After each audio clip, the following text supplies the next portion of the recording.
Hello bros and welcome to Aspect Zero BroFive production. Next part is Sakura MMO. So I'm going right here. So let's press return.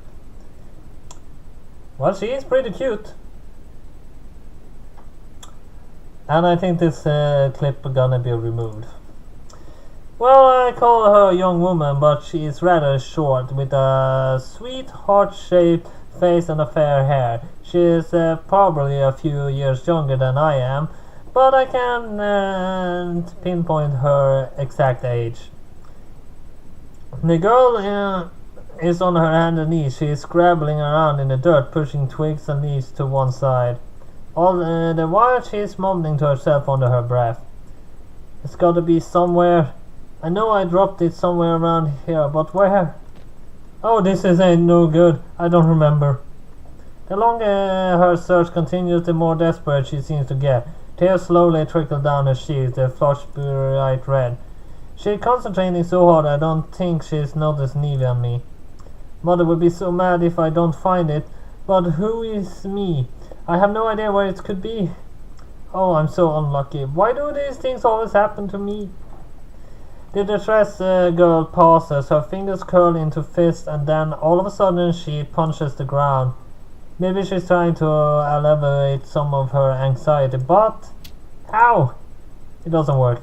The girl hisses in pain and draws her hand back. It looks like she accidentally hit the root of a tree. Her knuckles were already dirty, but now they're cut and bruised and starting to bleed. It sucks, I can't stand it. She holds her hand her chest and rocks back and forth slowly. This is the worst day of my life by far. I never find it, and I'll never be able to go home. Mother will have my head for sure. Oh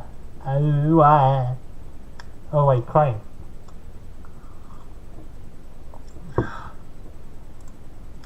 And there it is, the despairing howl that what drew me and eye to this girl in the first place.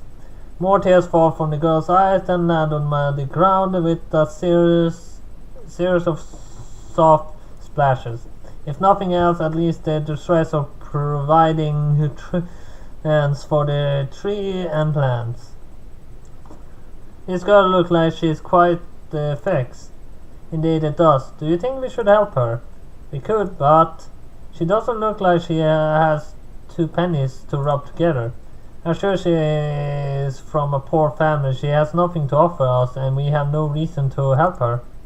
You didn't seem opposed to the idea of helping her when there were possibility bandits for us to attack. That's different. I'm always prepared to take down a ragtag group of hoodlums. Evie cracks her knuckles together. This disturbing smile surfaces on her lips and once more, but fortunately soon vanishes. But there's no satisfaction to be gained from aiding a poor peasant girl like this. If I were you, my lady, I'd leave her and be on my way. If you give ruffians like this an inch, they'll take a mile and the clothes off your back and the money in your pocket to boot. You might have a point, but... I look back at the young girl. She's sobbing in earnest. Like her heart might break. She isn't even trying to look for whatever it is she dropped. Maybe she's given up. I can't believe it. How could I be so clumsy? I'm useless. That's what Mother will say when I return home for certain. You're useless, Fiona. Fiona, is that her name? It's a soft, delicate kind of name. Despite her rough manner and speech, it suits her. Though her face is wet and her eyelashes are clumped together from crying, she's a very pretty girl. My guilty conscience starts prickling. I can't just leave her. Not like this. That would be too cruel. I want to help her all the same. She looks like she could use a friend, and I doubt she find any companions around here. Well, you are my mistress. I can't tell you what to do, but please be careful. Even the most fragrant of roses can have thorns. Like you mean? Oh no, nothing like me. I'm devoted to you entirely, my lady. I swear to the stars, this girl, however, I will be careful of her. She may be more willy than she looks. I appreciate Neve's concern, but an unwashed little frag muffin like this should pose no problems. I'm sure this girl will be so grateful for my help. She'd think I was sent to her by the gods themselves. Girls like this will always seem to be superstitious sort. When you have no money or possessions in the world, superstitions are all you have to believe in. Young girl, is your name perchance Fiona? Oh? Fiona lifts her head. She looks at me sniffing and wipes her eyes from the back of her arm. In the process, she managed to smear a streak of dirt across the right cheek. It makes her look even more pathetic than she does already. Yuddy costly, I decide not to pass comment. Yes, my name is Fiona. And who are you? My name is I better not say my real name. Violet. And this is my companion Neve. The two of us were traveling through Roseberry Forest when we happened to hear a commotion. Oh my, was I really being that loud? You were being quite loud, yes. But don't worry, I have seen your tears and I decided to help you. First, however, can you stand? Oh yes, miss, that ain't nothing wrong with my body, but... Fiona gets to her feet. She wipes the dirt and grass from her tights with her fingers. Of course, since her fingers is also dirty, she only succeeds in smearing the filth around. You see, kinda miss, my mother gave me something to sell at the market. A right pretty trinket it was. What was it exactly? It was a ring, my mother's wedding ring to be precise, made of goblin-hued silver. It's the most expensive item we own in the whole house, and mother loved it so much, but... Oh. Fiona expression contorts, she sniffles. Father died 3 summers ago, and though my mother been working her fingers to the bone, bless her, she has so many children, there just ain't enough money to feed us all. It almost broke my poor mother's heart, but she told me to take her wedding ring, the only memento she has left of her father, and sell it at the market. I told mother not to and asked her if there wasn't there some other way, but she was firm, miss. She said it was the quickest way to get money, and with money we can buy food and then we won't starve.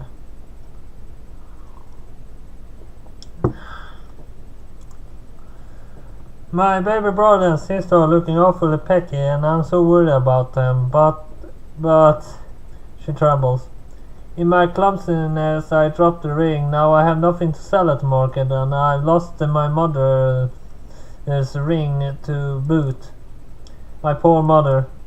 She entrusted that ring of hers to me, which she loved so dearly, and I wasted her sacrifice. I ruined everything with my accursed clumsiness. How long have you been looking for the ring? Well, I don't remember, miss. I've been so long, for a few hours at least, but I have to show for it cuts and bruises. Maybe I never find it. Maybe it's too late. Comfort, Phil. It's never too late, Phil. Miss? I rest a hand on Fiona's shoulder. Dirty though it is, I give her a reassuring smile. My companion and I will help you find that ring. Isn't that right, Neve? If that is what you wish. Neve drops a neat courtesy, but her expression is cool and inscrutable. That is, if the ring even exists. And 30 minutes later? Whoa, thank you, Miss. I can't believe you really found it.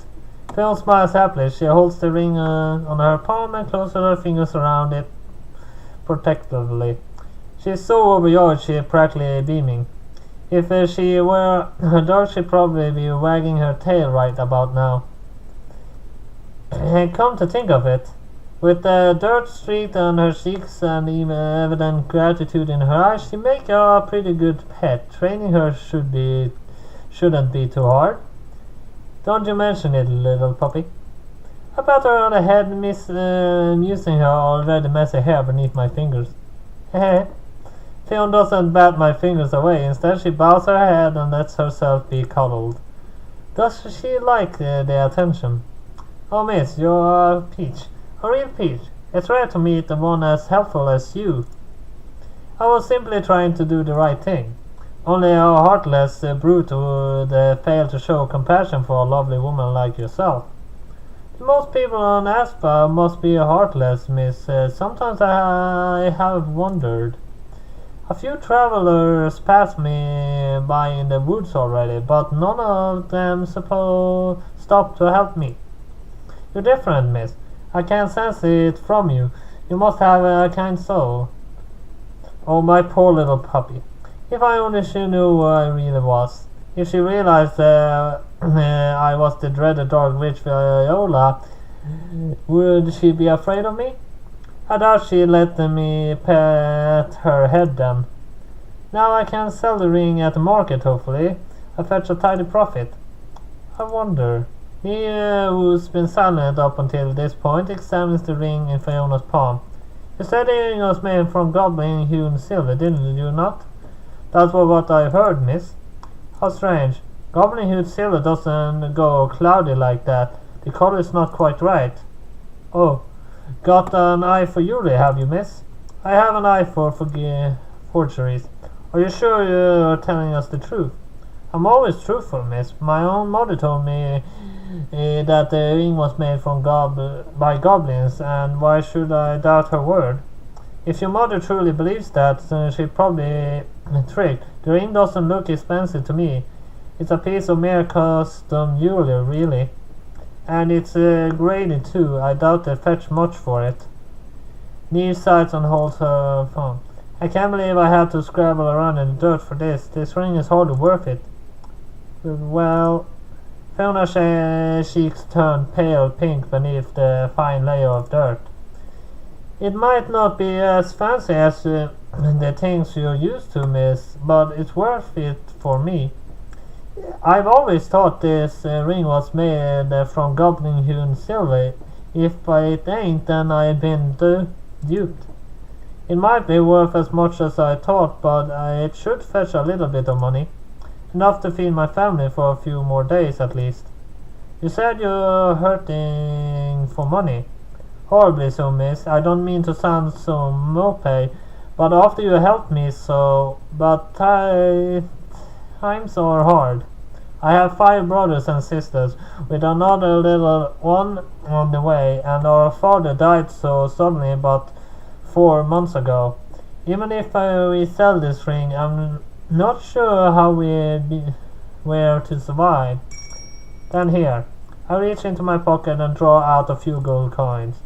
It's nothing more than a pocket change to me. I have thousands upon thousands of gold coins back in my castle. Handing away a few pennies won't make a dent in my finances. But the little thief girls staring at my palm in abject wonder. That is 8 gold pieces there. What of it? That's more money than I've seen in one place in my whole life. If I'm thrifty, which I always am, there should be enough money there to feed my whole family for a year. But I can't accept that much kindness, can I? Of course you can. That's why I'm offering the money to you. Or do you think this is some kind of trick? Oh, miss, you've been so kind to me already, I couldn't. She's right, she can. Or at least she shouldn't. Neve. I turn and look at my mate, perplexed. Neve looks back at me, her eyes are narrowed and her lips are pursed. Why are you doing this, my lady? I'm just helping a girl in need. Is that such a terrible thing? I applaud you for your philanthropy, but we already helped her find her ring. Do we really need to offer her more aid? Little girl. Neve runs on the thief girl, her hands on her hips. If you're desperately in need of money, like you say, you should seek an alms at a church. Don't try and siphon spare coins from my mistress. It's most unseemly. Oh, miss, I wasn't trying to make her feel guilty. Don't be cruel to the girl in need. I'm offering her this money of my own violation. But for what car? She has nothing to pay you back with. Her cute smile is payment enough. Eh? Fion's face flushes redder. She presses her fingertips against the cheeks shyly. But I ain't. You do yourself a disservice. You're more adorable than you might think. Despite the dirt and grime, I happen to have a soft spot for cute girls. New sights again. You can be surprisingly simple at times, my lady. I am a simple woman with simple needs. Well, if you have your heart set on this act and pretty charity, I can't stop you, but that doesn't mean I support you either. Asab is full of the hungry and poor. You can't help all of them. It's foolish to try. In my humble opinion, it's better to look after for your own wants and needs first. I don't need to look out for myself. I have to do that for me, don't I? Well, now it's Neve's turn to blush. She turns her head away and cheeks turning pink. I suppose so, yes. Now to business. I look back at the TV.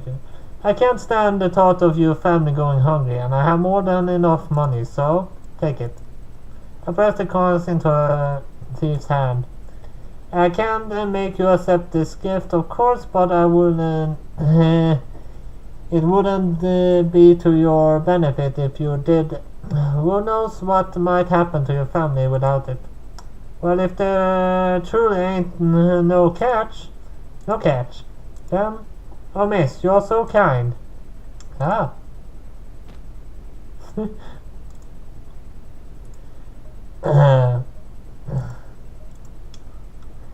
I noticed they always say teeth.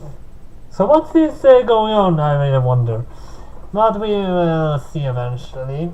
But at least that was all I have for Sakura MMO this time, and so hit like and subscribe. See you next time. Bye bye!